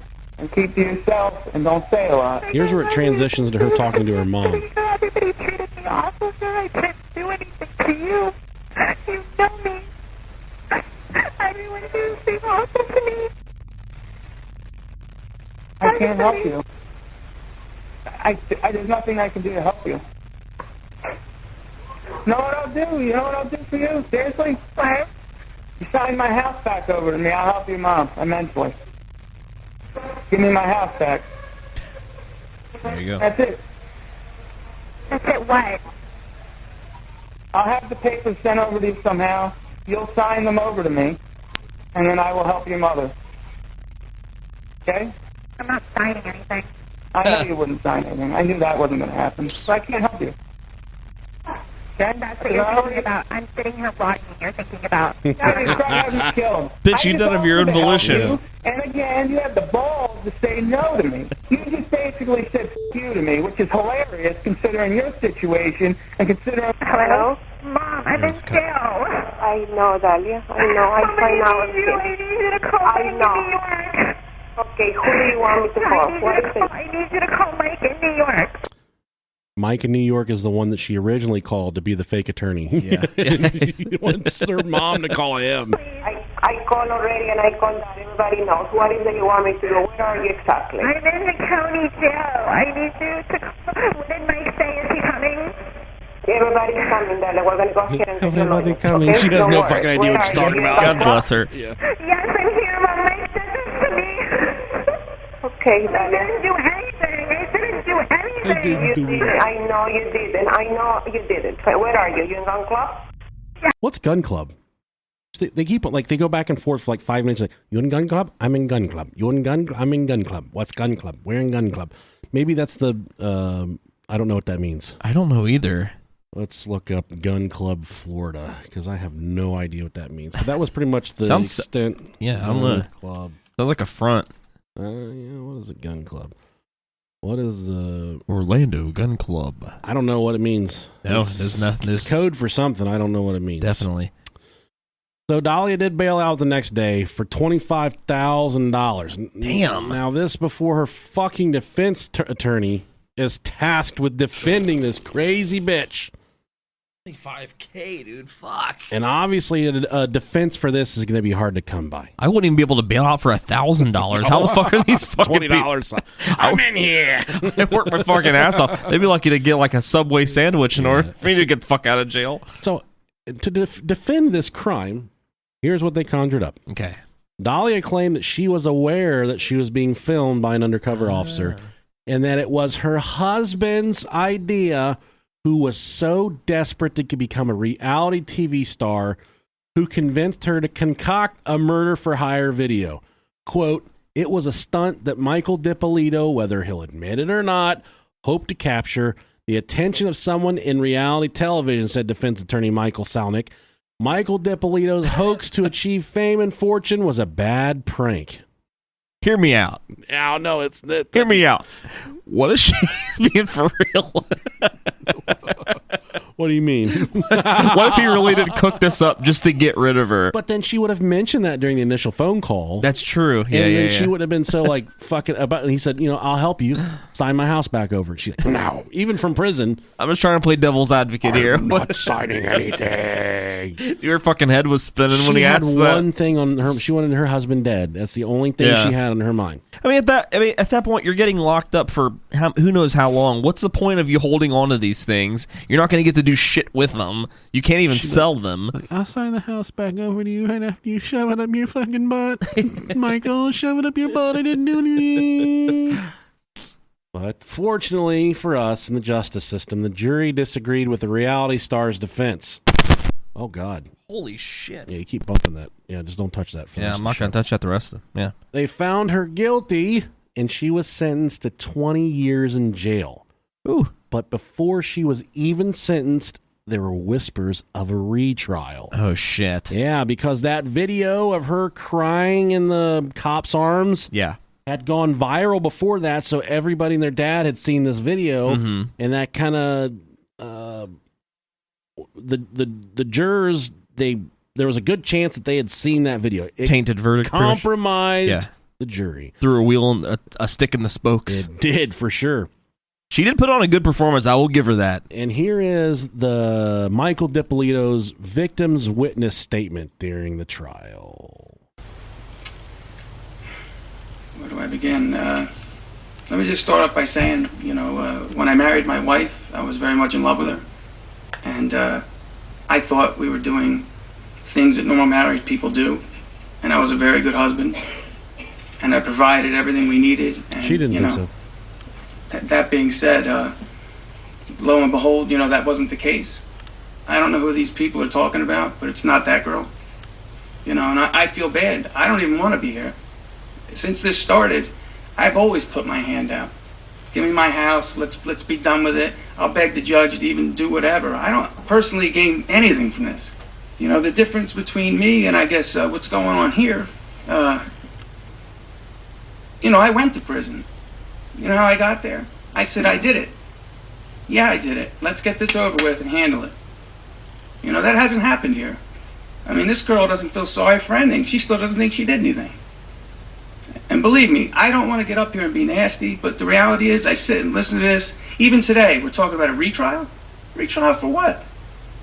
I mean, what is it we're doing? Who didn't understand what happened here? They still don't want to admit anything happened. Nothing bad happened. It's all good. Let's just all go home and it's fine. I'm not okay. My father died. I was supposed to have been able to travel to see him. I didn't get to see my dad. My dad's dead. And, that was part of my plan. Get off probation, go see my family, spend time with my father. If she would have owned it like a normal person and would have owned up to something, I would respect that. But instead, when I get to court, I hear that I want a reality television show. As soon as we walk out here, they're filing for an appeal. You know why? Because they think everybody in this room is stupid. That's why. Because we're all stupid, and they're smarter than us. And nobody did anything. And God, she's a great girl. When I met her, I thought all those things. I don't want to offend anybody, and believe me, I feel sorry for everybody that's in here crying. But you know what? I got to feel sorry for myself. Nobody's helping me. My mother had a nervous breakdown. I'm going to have a nervous breakdown. I just don't know how I'm feeling some days. And it's just not fair. Like I said, and I mean this from my heart, I wish we weren't here.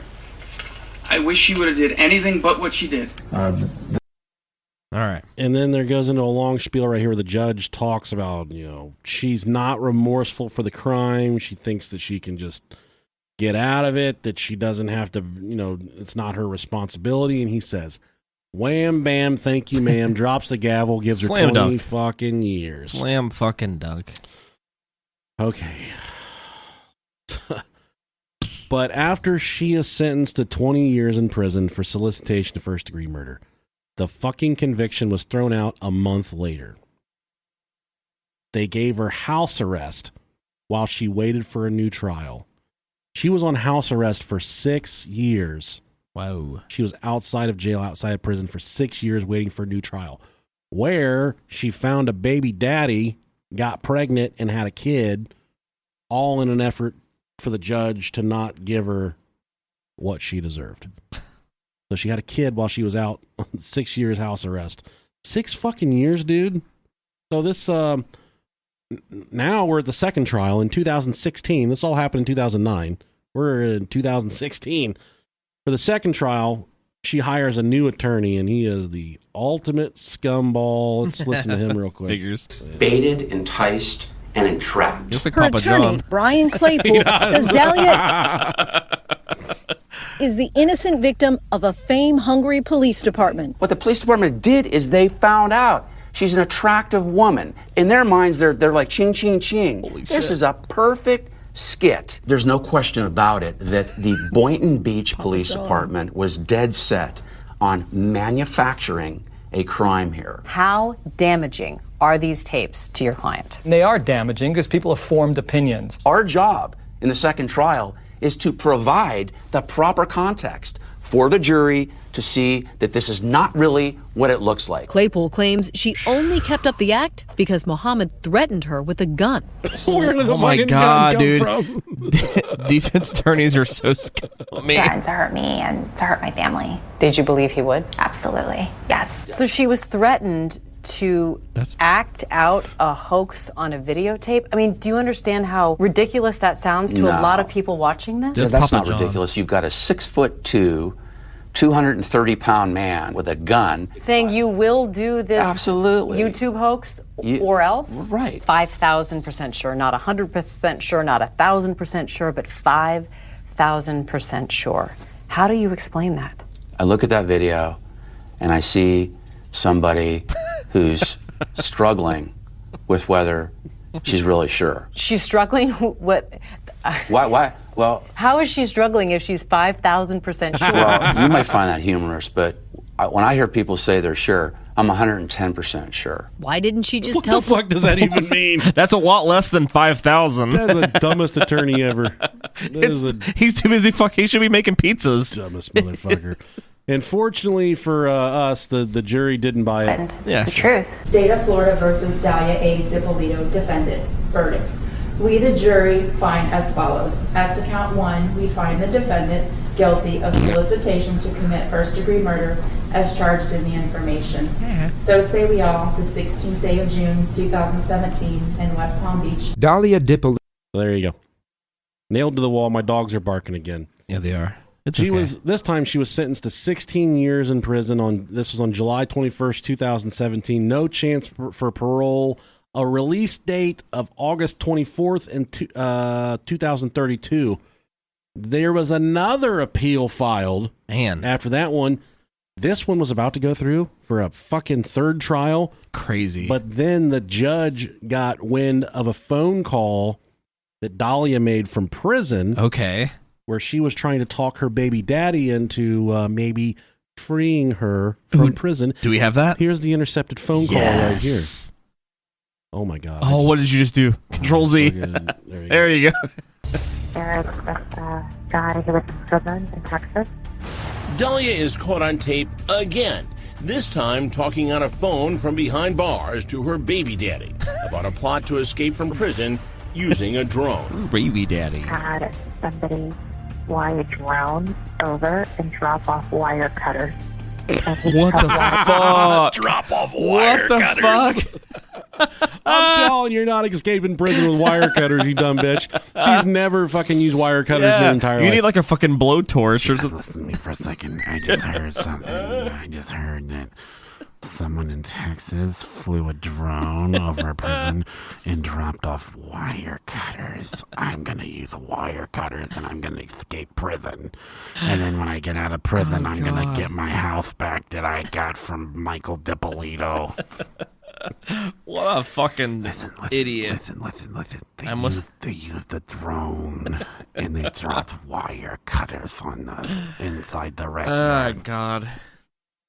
Why don't you just shove it up a raccoon's ass and throw it over the fence into the fucking... People are so stupid, man. I swear. They used the drone and they dropped wire cutters on them. They dropped a fucking egg McMuffin into the... Dude, I want an egg McMuffin, man. They dropped a McGriddle. Dude, a that's bacon, my egg, and cheese McGriddle. Oh my God, that's my shit. McGriddles, man. McGriddles. From prison. Oh, that's awesome. Oh, that's awesome. He put a dummy in his bed and he had an 18-hour head start. Wow. Yeah, that's Put a dummy in his bed. If that's not conspiring to escape prison, I don't know what is. And the judge heard that, and he immediately ejected her last and final appeal. Womp womp. Well, she will be serving her prison sentence until 2032. Yeah, FYI, if you're ever incarcerated for any reason whatsoever, and you're making phone calls, those phone calls are definitely monitored. It's not just a rumor; they're definitely monitored. They used a drone and they dropped off wire cutters. Then they escaped. They got an 18-hour head start. Oh wow, what a genius! Fucking dumbass. You can even tell that guy like wasn't even having it. He's like, oh yeah, really? Okay, cool. Yeah, awesome. That's what I would say to my wife. You didn't give a fuck. I love my wife. I would do anything for her. She went to prison. I would not drone in fucking wire cutters. You mean you wouldn't fly your drone over the prison to drop wire cutters? I'm not in going the to yard. prison, too. I got kids to take care of. There you go. Especially if she hired someone to kill me. My wife's defense would be like, I hired someone to kill my husband because he threatened to murder my pussy. I'm fixing to murder that pussy. She had to find someone to help her, dude. I guess. Yeah, I mean, shit. Oh, my God. What a stupid fucking episode, man. This is the dumbest shit of all time. It really is. That's why it's the best. Yeah. So, you guys can send us an email. Tell us if you think Dalia Dippolito was guilty or not guilty. And tell us how far you could make it with only a pair of wire cutters. Man. How far? Do you think you could escape prison with wire cutters? Fuck no. I could do some fucking damage. I'll tell you what. Yeah. I could do some damage with a coat hanger and shove it up my ass and make my fucking intestines bleed, but yeah. Bars are like that big. Wire cutters are for wires. But if you're in the yard, yeah, you just have fences to go through. The drone and they flew in wire cutters. I gotta shave my pussy. I haven't done it since I've been in here and locked up. Yeah, I mean, if you're in jail, you're kind of fucked because you're not going to get far with wire cutters. But if you're in prison, that's another thing. Because you get outside time. You know they staff the fucking rec yard with correctional officers. Right? Yeah, they do. But I mean, I've been there. That's what they do. Yeah. No one's cutting. Like, hey, what are you doing? What are you doing? Hacking on the fence, dummy? I'm sure there's tons of safety measures in place. Yeah, but the drone thing is a problem here in Ohio. There for a long time. They were well. Actually, that's where I thought of that idea. Is they were droning in dead animals stuffed full of drugs. So the prisons here are in very rural areas. So animals climbing the fence and killing themselves. Sure. It's pretty commonplace. Yeah. So people were taking dead animals, stuffing them full of contraband, whether it be marijuana, heroin, steroids, flying the dead animal over the fence, and then dropping it on the rec yard. So when the guards would do their inspection, they'd be like, "It's a dead raccoon, dead cat." It happened all the time because they get stuck in the razor wire climbing the fence. Yeah. And then the inmates would fucking run out in the yard and they start tearing this possum apart looking for heroin in its butt. And then they knew they were had. But then one day, this was in Ohio. Let me see if I can find. As long as you guys don't mind me talking for a little bit longer. Ohio prison drone. I know it happened where they. Yeah. Fuck. Dude, some of these comments, man, I fucking swear. Yeah, I know, it's good shit. Now, Robbie Gann, I'm sorry, I'm going to call you out. Solar powered angle grinder in my ass and a baker's dozen glazed donuts. Yeah. There you go. 2 men allegedly used a drone to drop drugs and cell phones into the yard at an Ohio prison last summer in what authorities described as an Easter egg hunt for inmates. Holy shit. Michael Eugene Russell Williford Jr. of East Cleveland and Brian Douglas Shepard of Richmond Heights were indicted by a Warren County grand jury this week on 23 counts. Authorities say the 2 men used glue to cover the small drug packages with turf, then used a drone to transport the packages onto the grounds of the Warren Correctional Institution in Lebanon. This was a different incident than the one where they used the dead animals, but this was Lebanon. Oh shit! Yeah, then they took they followed the drone back to the hotel, and that's how they caught these guys. Fucking idiots! Yeah. At that point, I would just say you've sacrificed that drone, and I just let it go down somewhere. You got me. But I'm sure they can still probably trace the serial number back to some way. Yeah, most of I have a DJI drone, and you gotta register your name and everything with it. So. Yeah, you're kind of fucked regardless. Yeah. All right, guys, thanks for listening to this episode of the Bro-Ohio Podcast. Dalia Dippolito, the reality star murder for hire plot. Fuck yeah, baby. No, fuck, baby. Nobody died, baby. Fuck yeah. Yeah, nobody died. Good, wholesome story. Just some scumbags getting what they deserve. Rated G content. Thanks for listening. Rob has a special message for you.